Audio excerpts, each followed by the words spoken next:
नमस्कार, मी वृषाली पाटील बातमीपत्रात आपलं स्वागत करते। सुरुवातीला पाहणार आहोत पुणे अत्याचार प्रकरणासंदर्भातल्या टॉप 9 बातम्या।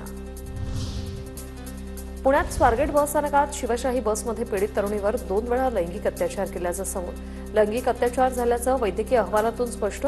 पोलिसांच्या 8 पथकाकडून आरोपी दत्तात्रय गाडेचा शोध सुरू। आरोपीपर्यंत पोहोचण्यासाठी पोलिसांकडून भावाची ही चौकशी।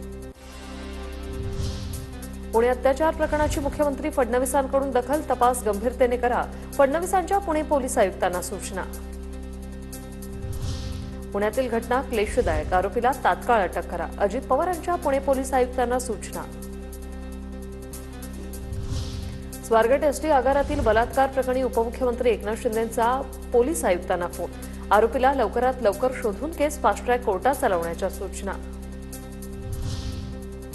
पुण्यातील अत्याचाराच्या घटनेची राष्ट्रीय महिला आयोगाकडून दखल, घटनेचा 3 दिवसात अहवाल सादर करण्याचे पोलिसांना आदेश, आरोपीला लवकरात लवकर अटक करण्याची सूचना। पुण्यातील स्वारगेट बस स्थानकातील बलात्कार प्रकरणातील आरोपीला आलेले कॉल आणि संपर्कातील व्यक्तीची चौकशी, आरोपीचं शेवटचं लोकेशन शिरूर, दुपारपासून लोकेशन बंद, पुणे पोलिसांकडून आरोपीचा कसून शोध सुरू। स्वारगेटमधील डेपो मॅनेजर कंट्रोलरवर कारवाई, 23 सुरक्षा रक्षकांनी निलंबित करून नवीन सुरक्षा रक्षक नेमले, परिवहन मंत्री प्रताप सरनाईक यांची माहिती।